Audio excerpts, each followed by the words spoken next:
Swayam Prabha. Digital India. Educated India.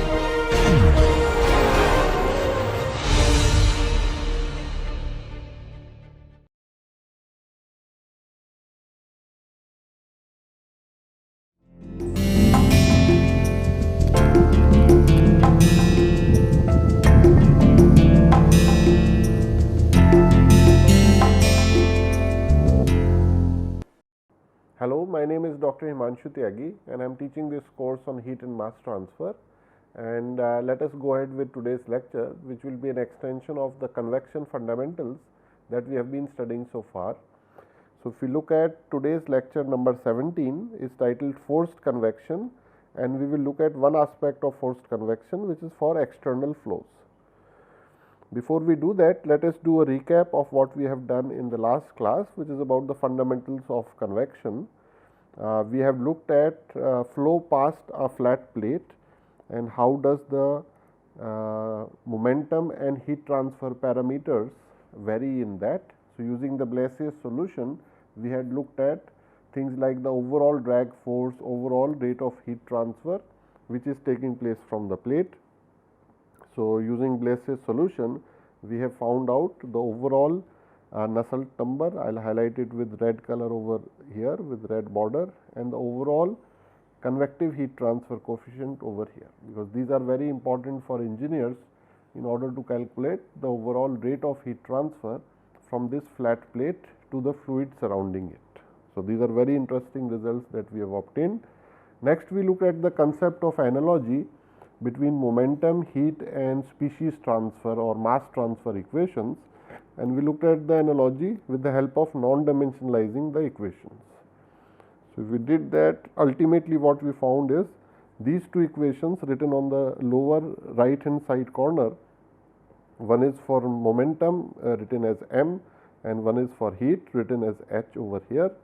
So, both are actually very similar equations, and this inspires us to look at the modified Reynolds analogy, also known as the Chilton-Colburn analogy, which actually essentially says that if we know the value of Cfx, we can calculate Nux, the local Nusselt number, from the coefficient of friction local, and vice versa. So, these are very interesting things that we have looked at. Now, we will look at the application of these things in external flows. Before we do that, let us also introduce one concept, which is the slight difference between the characteristics of the laminar and turbulent flows.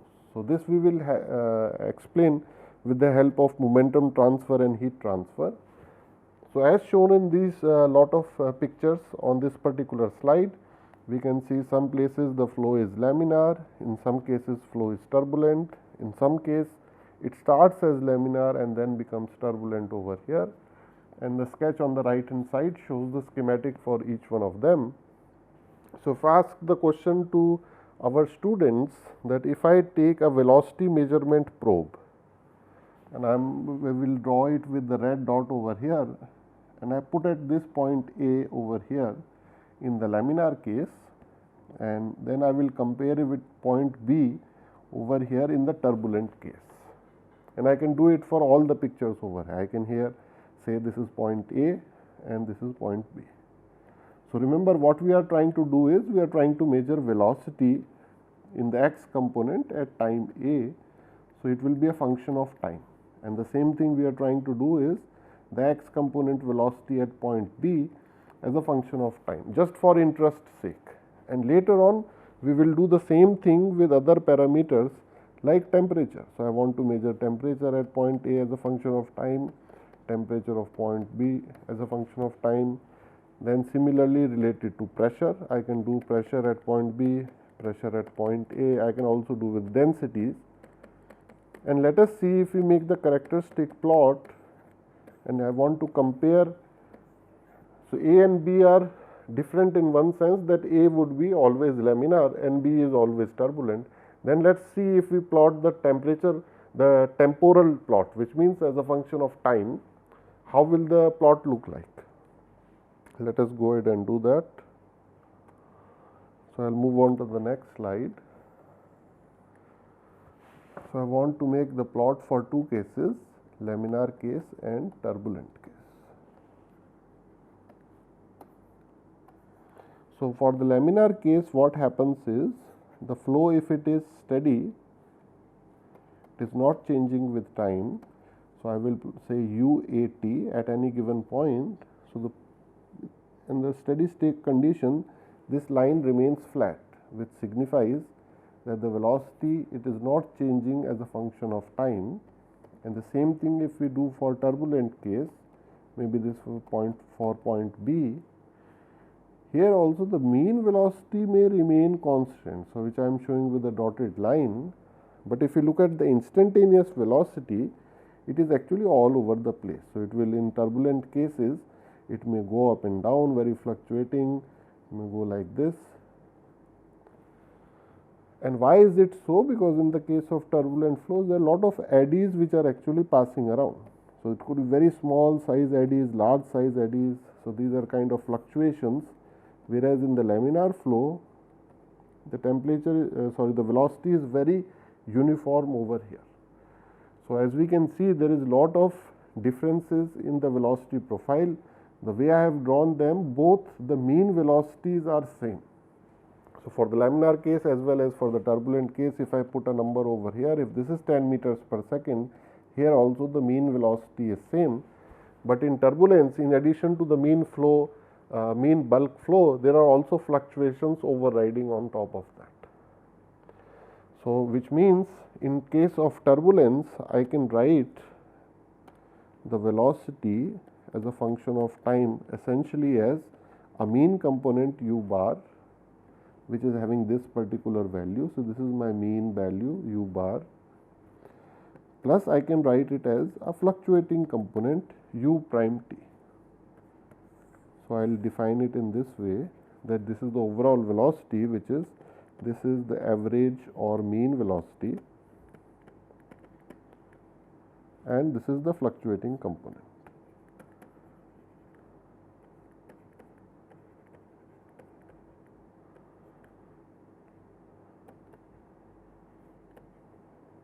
And this we have done only for one parameter, which is the velocity in the x direction. And the same thing we can write for velocity in the y direction, which would be v, for temperature also, for pressure and densities and other factors as well, which means very quickly we can write velocity in v direction will also turn out to have a bulk component or the average component and then a fluctuating component. The temperature also will have the mean temperature plus a fluctuating temperature. Even if I make the pressure term, it will also have a mean pressure plus a fluctuating pressure over here, which means if I go ahead and write on top hand side certain parameters for laminar case, which is the shear stress is simply del u by del y. So, this I am writing for this particular case over here. If the flow is laminar, and if it is if I want to write for the heat transfer rate, it is simply del T by del y. Now, I want to write the same thing for turbulent case. Will the expression remain the same or will it change? That is the question that I want to start today's lecture with. Is the question mark over here. So, the answer is, let us try and analyze the answer from our common sense and from our experience in real life. What we have seen is that in terms of mixing, if you want to mix, let us say I have a cup of tea over here and I want to mix certain sugar in it, and I want to keep the flow laminar, which means low Reynolds number, not lot of fluctuations, then perhaps my experience may suggest that it may take a longer time for that mixing to happen. So, this is the mixing of two species, sugar in water or in tea. The same thing may happen for heat transfer as well. If there are two fluids or we are trying to heat a fluid, but that fluid is laminar, there is no fluctuations, there are no perturbations. So, in order to heat it, it may take longer time. But at the other end, if we use some sort of a stirring mechanism, where we keep the bulk velocity same, but we introduce lot of fluctuations inside over there, like we generally do with the cup of with a spoon inside this particular tea, then perhaps the mixing rate actually increases as well, and the same thing may be observed thermally as well, which means that we may expect that the shear rate as well as the rate of heat transfer may actually increase because of all these perturbations and all these fluctuations which are present in the turbulent case, and this is actually seen to be true, and it is named as the turbulent stress or the Reynolds stress. So, let us go ahead and write those components over here, and we are now for the laminar case this is very straightforward and simple, we have already written it, but let us now write for the turbulent case. So, in the turbulent case the total shear stress will consist actually of two components. So, the first component will be very similar to the one given over here, which means the bulk velocity, the gradient in the bulk velocity also will play a role. So, instead of writing del u by del y, perhaps it will make sense if I use the del u bar over here, because I am looking at the gradient. So, this thing is the gradient of the mean velocity.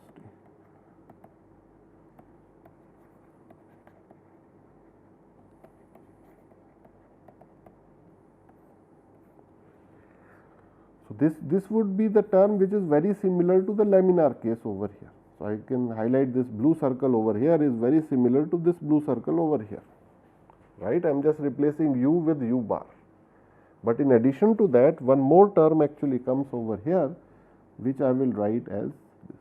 This is minus rho, which is density, u prime v prime, and then I will put a whole bar on top of it. So, let me this part. And I am taking a mean of u prime into v prime, and what are u prime and v prime are these parameters over here. So, u prime is the fluctuating component of the x direction velocity, and v prime is the fluctuating component of the y direction velocity, right. So, this extra term is known as the Reynolds stress or the turbulent stress. So, maybe I will put a box over here. Let me go ahead and do that, and this component over here is known as the Reynolds stress and also known as the turbulent stress. I hope this part is clear. So, this component, even though it has a negative sign, in reality what it is doing is it is increasing the effective value of the shear stress, and in other words what it is actually doing is it is actually increasing the apparent viscosity of the fluid. Now, very interesting phenomena we are seeing over here.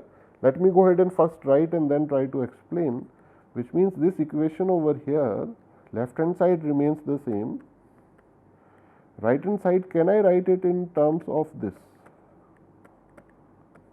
So, I am combining these two terms together, the first term and second term, using only the gradient of the first term.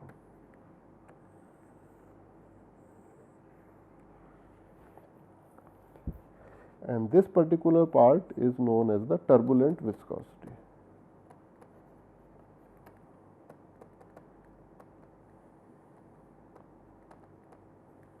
What was mu originally? This was the viscosity of the fluid.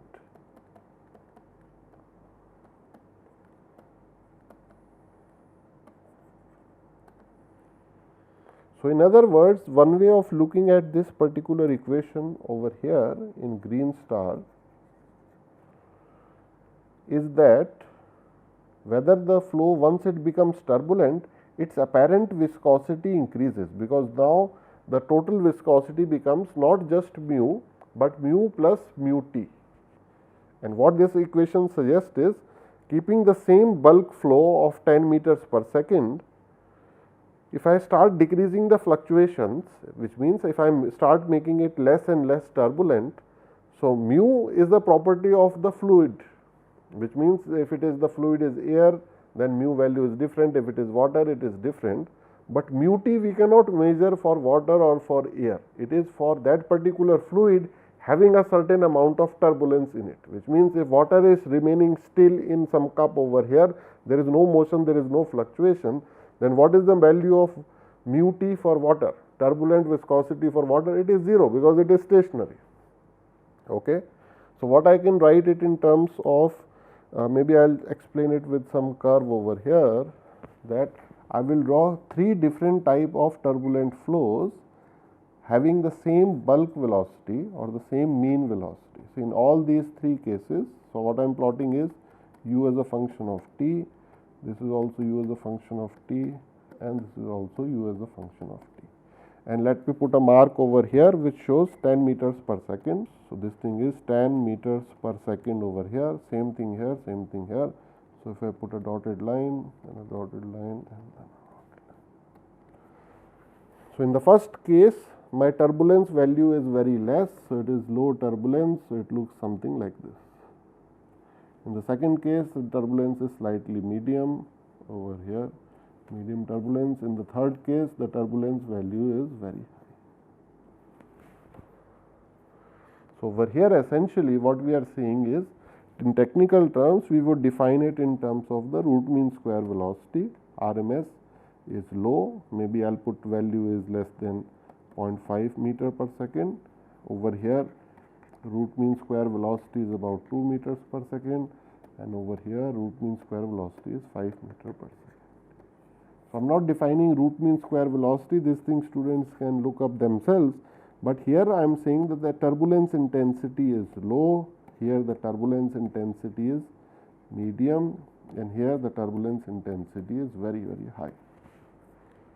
And that thing we can see graphically, it is given by the fluctuation amount which is actually taking place over here. And in extreme case, I will also draw the fourth case maybe over here. Here turbulence is 0. So, if turbulence is 0, then you get a straight line with no fluctuations. So, here I can say root mean square velocity is 0 and turbulence is 0. Now, we go back to the previous equation's definition, and we are seeing that tau total is being defined as mu plus mu t del u bar by del y. So, over here we can clearly see that mu t in this particular case is almost 0. Here mu t value is low, here it is medium, and here mu t is kind of high. Because we are increasing the fluctuations, we are making the flow more turbulent. How do I make the water inside this particular cup turbulent? I start moving it very vigorously with the help of a spoon. That makes it more and more turbulent, which means this, the first mu is a property of the fluid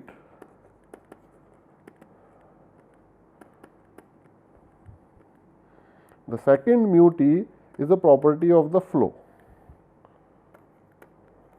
And this is very interesting, it happens something like this. So, the thing that students may actually remember from here essentially is that if we are having the turbulent flow, then the amount of mixing, the amount of momentum mixing, mass mixing and heat mixing which actually increase, which means the same type of equation I can write for the heat transfer rate. So, in that particular case, for the laminar case, maybe I will use the new sheet over here.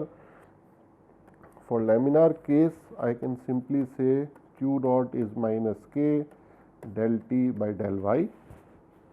But when it becomes turbulent, then I have to add one more kT over here and make this T as T bar. So, I will put a bar over here. And why am I doing it? Because there is a turbulent thermal conductivity component as well, which comes from here, which is rho Cp V into T, something like this. In other words, maybe I will put a prime over here, rho prime V prime into T prime. So, this part is known as the turbulent thermal conductivity, this kT,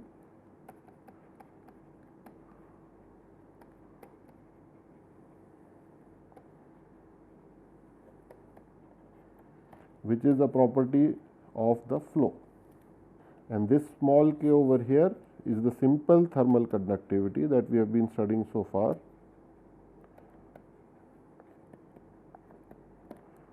of fluid, which is the property of the fluid.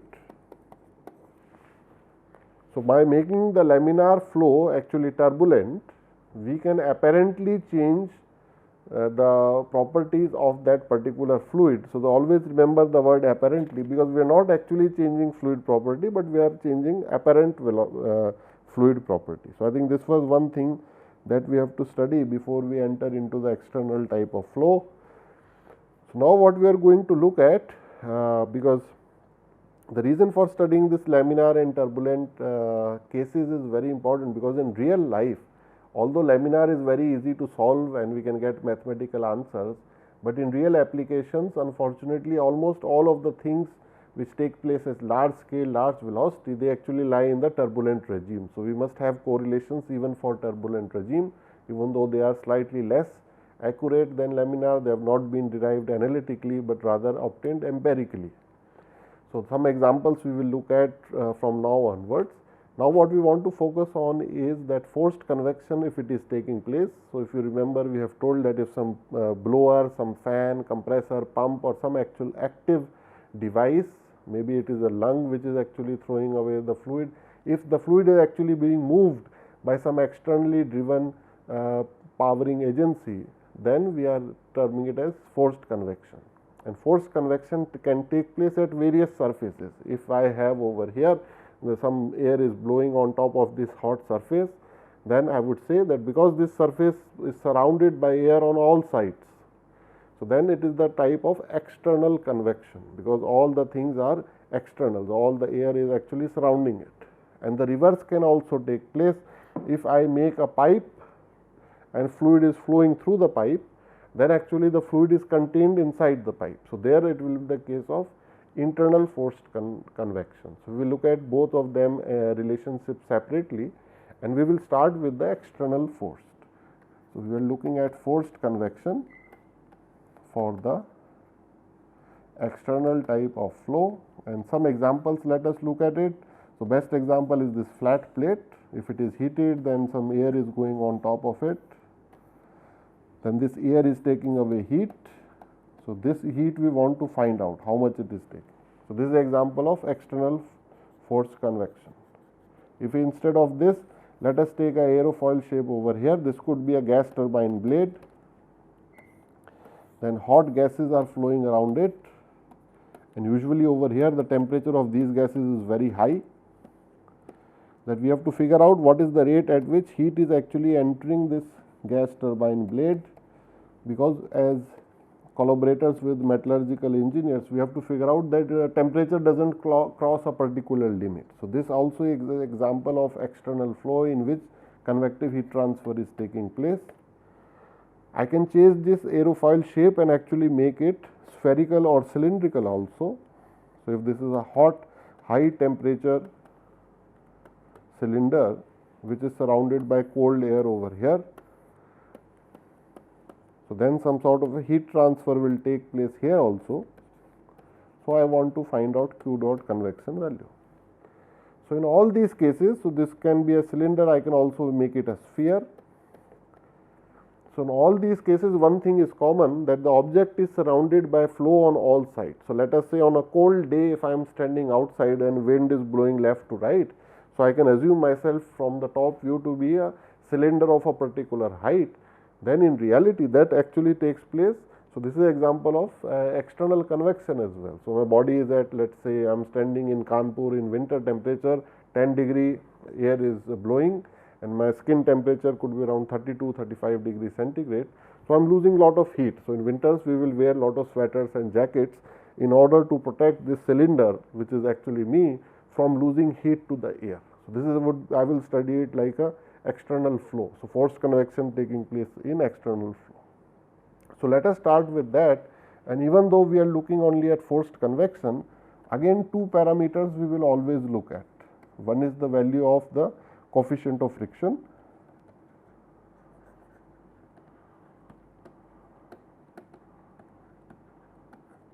and the second one is the Nusselt value. So, this one.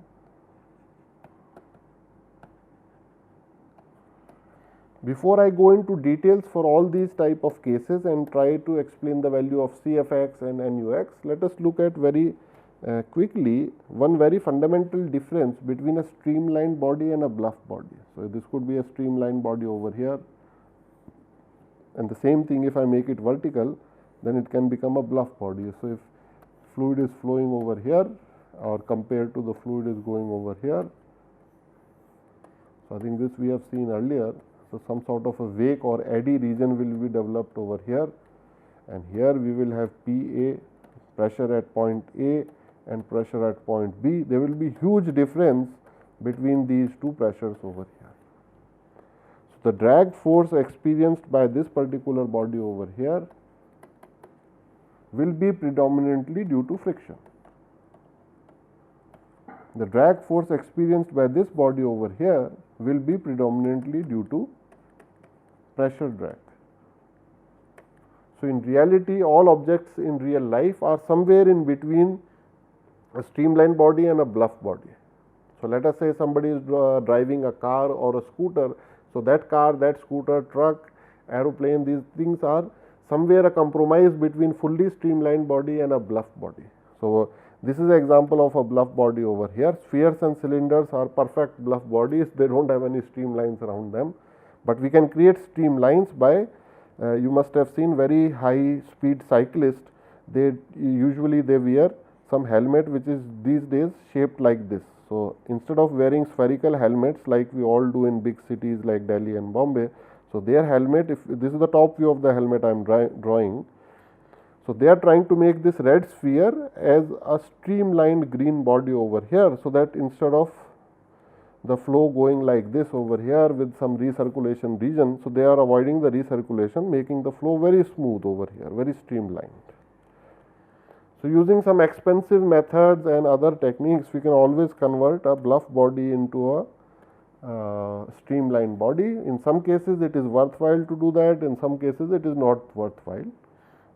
So, with that, let us begin our analysis, and the simple case that we will take is that for the case of flow over a flat body. So, we will say a flat plate is there, and we want to figure out what is the overall value of CF for this particular flat body and the overall value of Nusselt number for this particular flat body. So, in order to calculate the overall value of CF, what we are going to do is we are going to take an average by integrating CFX as a function of x from 0 to L. The same thing we will do for Nusselt number, but we do not exactly do it for Nusselt directly. We first do it for h 0 to L hx dx, and based on this h we can convert into Nusselt by just simply writing Nusselt is HL by K. So, in both these cases what we are doing is we are trying to convert the local values which are given by the subscript x over here or over here with Hx. So, we are trying to convert the local value into the overall value, the averaged value which applies for the whole scale. So, this thing is important because these things we are looking on a macro scale. So, let us look for the result for the flat plate that is usually obtained, and we will have two equations, one for the laminar case and one for the turbulent case. So, let us start for the laminar case. So, for laminar case of a flat plate of length L, so CF value is 1.33 divided by square root of REL, and this I think we all our students remember, this is for Reynolds number less than the critical value, because if it is more than 5 lakh like written over here, the flow will actually turn turbulent. So, for that we have to use a different correlation. So, if the flow is turbulent, again of the entire length of the plate is L. So, over here we have to use a different correlation 0.074 divided by Reynolds L, and here the power is not 1/5, 1/2, but it is actually 1/5. So, over here these are correlations which are obtained from any standard textbook, and engineers can use them for different type of problem solvings over here. So, try and remember that this particular expression I think students are seeing earlier also. In our previous lecture just before this one, we have actually derived it by taking an average for the whole plate. So, we calculated the whole force which is exerted on the plate, divided it by the surface area, we got the shear stress, divided by half rho a square, and we got the skin friction coefficient. So, I think these are very interesting things that we have obtained earlier also. The same thing, this is for momentum transfer. So, we are talking about drag force related things. The same thing can be obtained for heat transfer. So, again we are on the flat plate geometry. So, we are talking about flat plate, and here we have two correlations for Nusselt number as well. First is the laminar case. So, we are taking flat plate length is L. So, Nusselt number in this case, this is something also we have derived earlier. So, I am just rewriting that thing. Students can remember, we are getting this value Reynolds to the power half, Prandtl to the power 1 by 3. And here we will write two conditions under which it is actually true, that Reynolds number has to be less than the critical Reynolds number, which is 5 lakhs, and Prandtl number has to be greater than 0.6. So, that also correlation is available, and in that case it is again HL by K and 0.037, Reynolds 0.8, Prandtl 1 by 3. And this correlation, when it is true, so this correlation is true where the Reynolds number is higher than the critical Reynolds number over here, but lower than 10 to the power 7. So, then Prandtl number has to be greater than 0.6, but less than 60. So, these are some empirical relations which are obtained for turbulent case. Now, the interesting thing, I do not think any student has to remember these numbers, but the concept they have to remember, that how are these things changing with x, what power of Prandtl number is it typically dependent on, and if you look at the variation of h with x over here, and it is a very interesting curve, it is same for both, whether it is hx or it is cfx. And when I write the subscript x, it means I am talking about the local value. So, this curve is going to plot local heat transfer coefficient or the local friction coefficient cfx, and both are actually same curve. Qualitatively speaking, it starts off with very high value over here, then something happens, goes up over here, maybe I will draw it again, maybe something like this, then goes down. So, this zone over here, if the students remember, what is this zone over here? So, the first part is the laminar part, then the last part is the turbulent part, and in this zone in between we have the transition zone.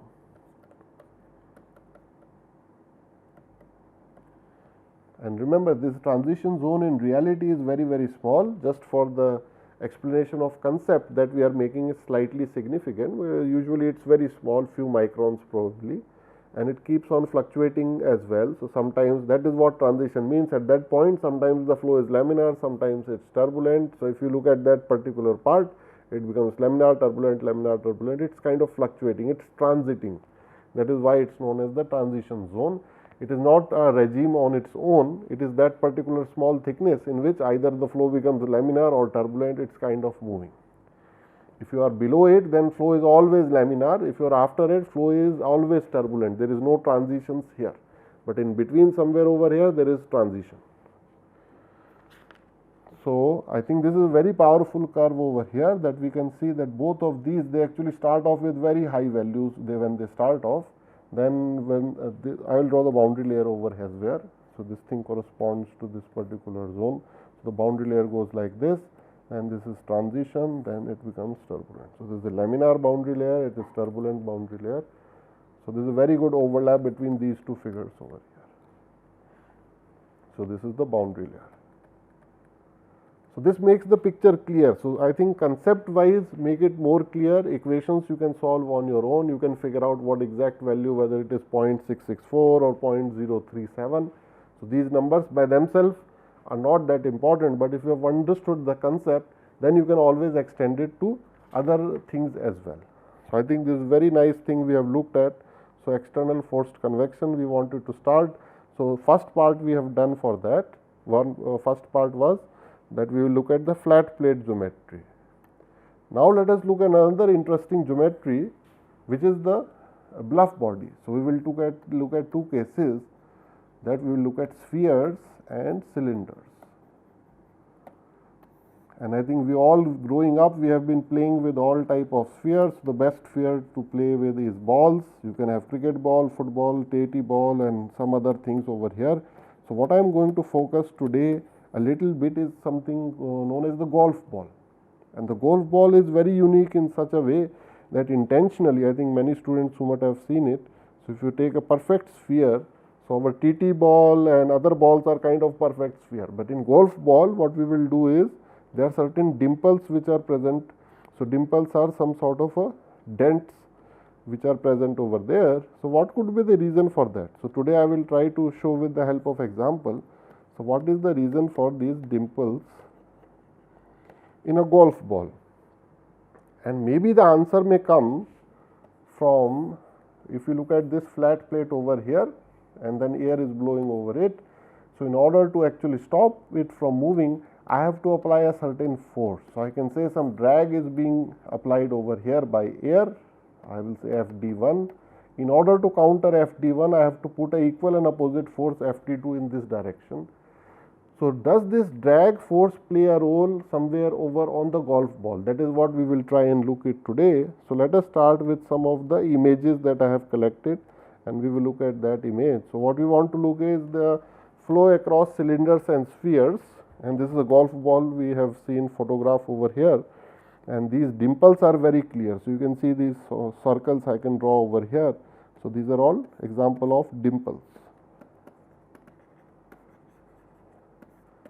So before we answer this question that why are there dimples on the golf ball, let us first look at in general some knowledge about the flow across spheres and cylinders. So the first case I will take is the flow across spheres, and what I am going to do is I am going to go from low Reynolds number to medium to high Reynolds number, and try to share with students that what exactly actually happens over here. So we will start at very low Reynolds number. Let us say Reynolds number 20, and we remember Reynolds number was always a ratio of two forces. One is the inertial force to the viscous force. So Reynolds number is very low, which means relatively speaking velocities are very low, inertial force is very low, the viscous plays a very huge role over here. So it is almost like some sort of a small ball which is dropping through honey. So what is going to happen is that no wake generation can be seen over here.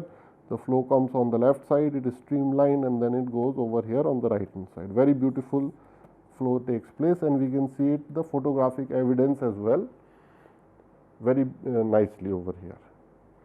But this remains true only for very low Reynolds number. If we let us say what happens if we make Reynolds number 100 or 200. So somewhere in between 20 and 400, this type of regime now changes. So now you can see that there is a change in regime compared to the earlier one. In the earlier one, flow was symmetrical. So whatever is happening on the left side, happening on the right hand side, there is no recirculation zone.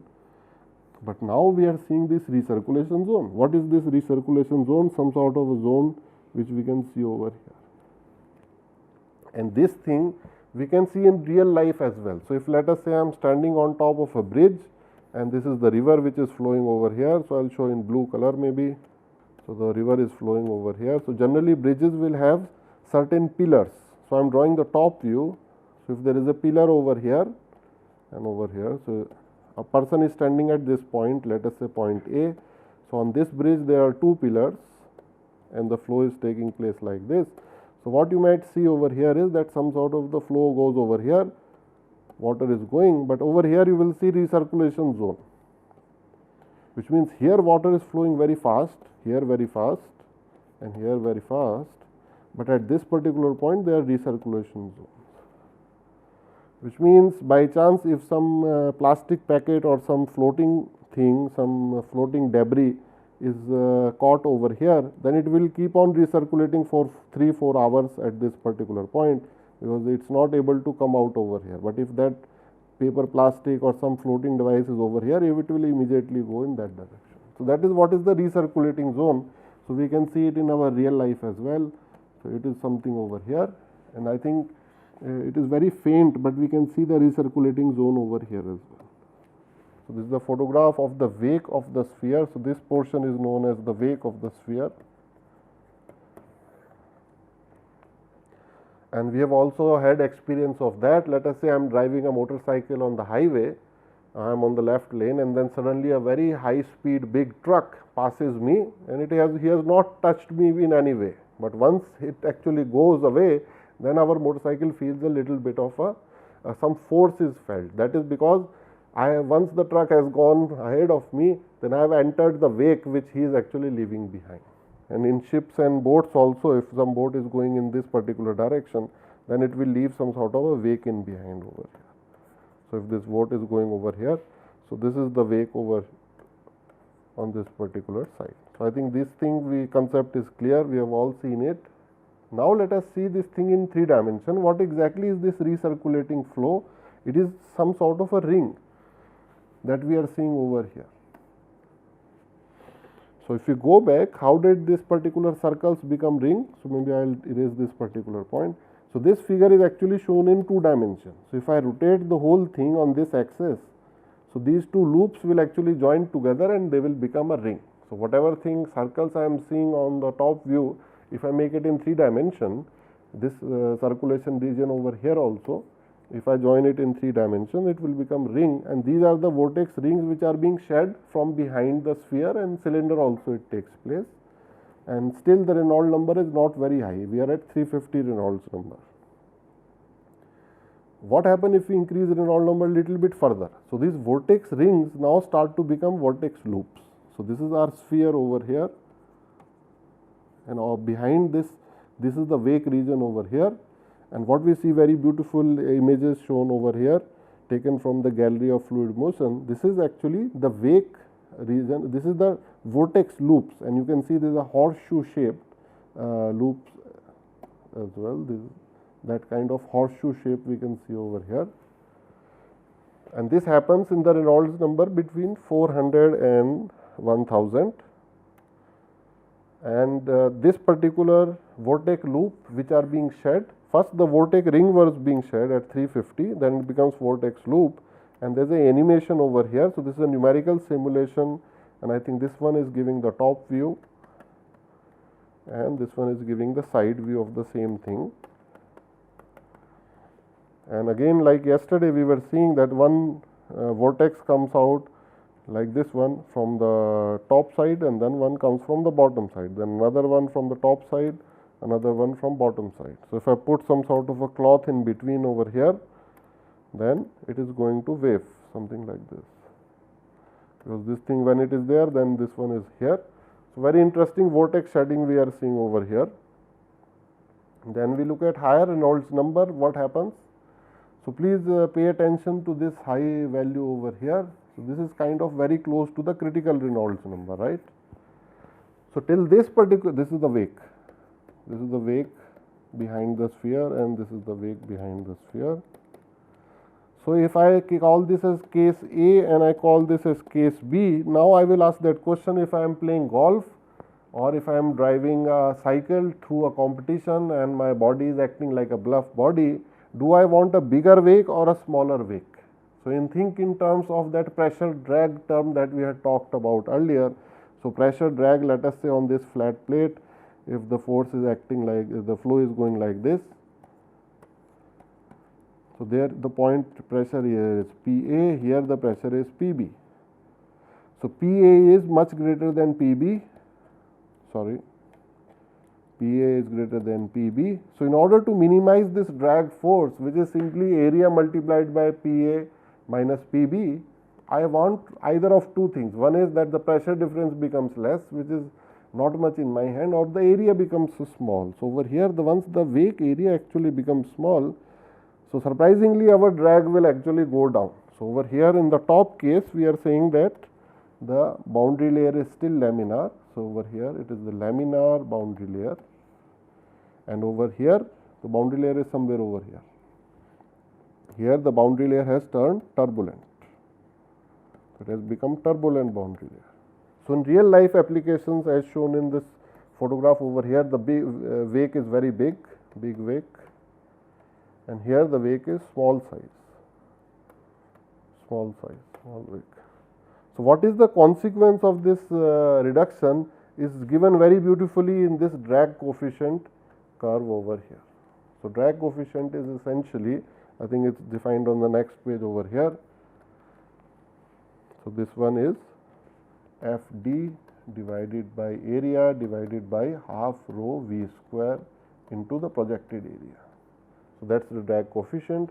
So, we can have drag coefficients for spheres, cylinders, for all sort of bodies, and now we are talking about the golf ball over here. Now comes the interesting point, that the drag coefficient is slightly decreasing as a function of Reynolds number. This we are seeing over here. But what happens at this point? Just imagine at this point, if I can draw this green line, suddenly the drag has reduced from point A to point B immediately. Can we see that? And this is happening for the cylinder as well. If I can draw its cylinder in blue color, over here it is maybe this P, and over here it has suddenly dropped to Q. And CD is kind of given on the y axis. It is the indicator of the drag force. We can see from here. So, what that actually tells me is that in order to reduce the drag force, I want lower and lower value of CDs, the drag coefficients. Now comes the trick which we can play when we are saying that, okay, when we are converting, what is happening when we are going to point A to point B? Point A having the laminar boundary layer, point B having turbulent boundary layer. Point P is having the laminar boundary layer, and point Q is having the turbulent boundary layer, which means I want to make the flow or the boundary layer, not the whole flow is not in my control, but the boundary layer, if I can do, I want to make it from transition from laminar to turbulent very quickly. Now, how do I do that? I think before I go to that curve over there, I can explain very quickly. Usually we have to wait for the boundary layer to go from laminar to turbulent like this. But let us say I am an engineer and I want for some particular application that, sir, is there a way that the whole boundary layer from starting itself it become turbulent? So, I can do it by tripping the flow. I can put a trip wire over here. So, this is kind of a trip wire, or like how I am doing in my cup of tea, I am perturbing the flow. Is there a way I can perturb the flow? So, earlier on if the flow was all circular, it was very laminar flow, but then I take a spoon and not I rotate clockwise, counterclockwise, up and down, so the whole thing becomes turbulent. That is what these dots or dimples on the golf ball are actually trying to do. They are trying to make the transition from laminar to turbulent as soon as possible. And this thing is explained now on the next slide with the help of the roughness factor. So, this this one pink color curve over here, which I am highlighting with green, this is for the smoothest ball, because this ratio is giving the relative roughness. So, if we have the very smooth ball, it is going to follow this green curve, which I am drawing over here. As I increase the roughness, so I can go from roughness 0 value to this value to this, and extreme roughness will be the golf ball. Then just look at what happens to the drag coefficient over here. So, the drag coefficient, I would say, can reduce drastically. Which color should I put over here? Let us say I am at a given Reynolds number. So, I fix a Reynolds number, and that fixed Reynolds number I will draw a orange line. So, once I fix the Reynolds number, because Reynolds number is given on x axis, which means I have this vertical line over here. So, on this particular vertical line, let me ask a question with the blue dots over here. Do I want to be on this dot A, or on dot B, or on dot C? for my given sphere of the fixed diameter and fixed velocity. How is diameter fixed? I am constraining that all the balls that I will use will have the same diameter. So, diameter I am fixing. Velocity I am fixing. Why? Because Reynolds number I have also fixed. That is why I have drawn this orange curve. If I go back, only if I fix velocity, then I can say Reynolds number is fixed. Fluid also I have fixed, so this thing is also kinematic viscosity I am not changing, new value I am not changing, because the fluid is same for all the three cases A, B and C, which means directly students can now figure out that, sir, we would like to be in the case C where the drag coefficient is lowest, isn't it? And drag coefficient lowest means if I hit this ball with the same power, if I have three balls A, B and C, A is very smooth, B is medium smooth and C is like a golf ball, because my power is same, whatever time I hit it, I cannot increase that power. If I hit it with the same power, the initial velocities are same, diameter of three balls are same, the fluid in which it is flowing, that kinematic viscosity is same. Now, because of this particular curve over here, if I have early transition with the dumpled golf ball, then because of high roughness, CD value will be lower, which means the ball which I hit equally hard with the golf ball, it may travel the farthest because it is feeling the lowest retardation, the lowest drag force it is feeling. So, with the same impulse it can go maybe 400 meters, a smooth ball maybe only go 250 or 200 meters. I am just giving some numbers. So, numbers are not important, but the concept is important. I hope students are able to understand that. So, that is why I wanted to spend little time. And what we are doing with that, the physics I have already discussed, that something with the wake we are trying to do, that if it is the laminar boundary layer, wake size is usually high. Let us make it turbulent, wake becomes small, and then as engineers we are trying to tilt it in our favor. Now, let us try and see. So, this thing we have looked for sphere. Similar thing is also true for cylinder, but cylinders we do not kick or throw away for long distances. So, that analogy we do not see in real life, but if we want to make the cylinder rough, then suddenly its drag coefficient will decrease, that we are seeing over here for cylinders as well. So, smooth cylinder if it is there, then if we have the transition from laminar to turbulent, suddenly the drag will reduce. Okay. Now, the same concept may happen for, let us look at the Nusselt number as well, because first we have looked at the momentum part, now we looked at the Nusselt number thing. Now, what it is showing is over here, if we have cylinders of different type of cross sections. Now, again please remember one thing, for all these Nusselt numbers, we do not have to remember any of these tables. Usually in real life, in industry, these things are available to us in reference books, but concept we have to remember that all these equations I can generalize with one simple correlations over here, which is C is Reynolds to the power m and Prandtl to the power n. And we see in this particular table, which is having different values of Nusselt number. And why is it differing? Because it is looking at different type of design. So, I can have a cylinder of maybe circular cross section. So, these are very common cylinders. You take a circle, protrude it, and then you get a circular cylinder. I can also have a square cross section cylinder, which would be something like this. So, in both these cases, the fluid is flowing inside as well as outside this particular cylinder. So, over here in this chapter, we are taking that type of flow which is taking place outside, but in next chapter internal flow, we will also take the fluid which is flowing inside. So, our focus may change, but application would remain the same. Similarly, we can have the, instead of square, we can have the tilted square, hexagonal shape, or even maybe octagonal, vertical plate type of the cylinder, or even ellipsoid. So, ellipse cross section cylinder we can also have, and just look at the correlations which are usually obtained empirically or through curve fitting. So, the only thing that we have to take care of is which Reynolds number regime we are in. So, if in the case of the circular cross section cylinder, we can figure out the Reynolds number, we can just pick which equation we can choose from over here, and we will be able to give the solution for that. So, I think this is very straightforward, and it is kind of very simple, like we have obtained for the case of the flat plate. I will quickly go back, because for flat plate we had these correlations we have obtained. So, again we do not have to memorize them, but the trends we have to memorize, that even over here we are getting Nusselt number is a function of C Reynolds to the power m and Prandtl to the power n. So, this concept I think all students should remember. With that, I think we have come to the end of this particular chapter. Let us summarize what we have looked at over here. We looked at very important concept and the difference between the laminar and turbulent flows, and we looked at the how does the flow property actually influence the fluid property. So, that apparent thermal conductivity and apparent viscosity actually increases because of the flow going from laminar to turbulent. So, these are the correlations we obtained.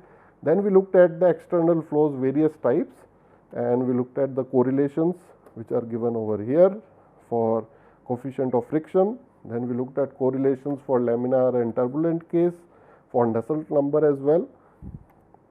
Then we moved gears and switched on to spheres and cylinders, and very interesting concept of the golf ball we tried to analyze by looking at the different flow regimes, starting with very low Reynolds number to medium Reynolds numbers. We looked at the concept of vortex rings, even vortex loops, vortex shading animation we have looked at. So, very interesting things.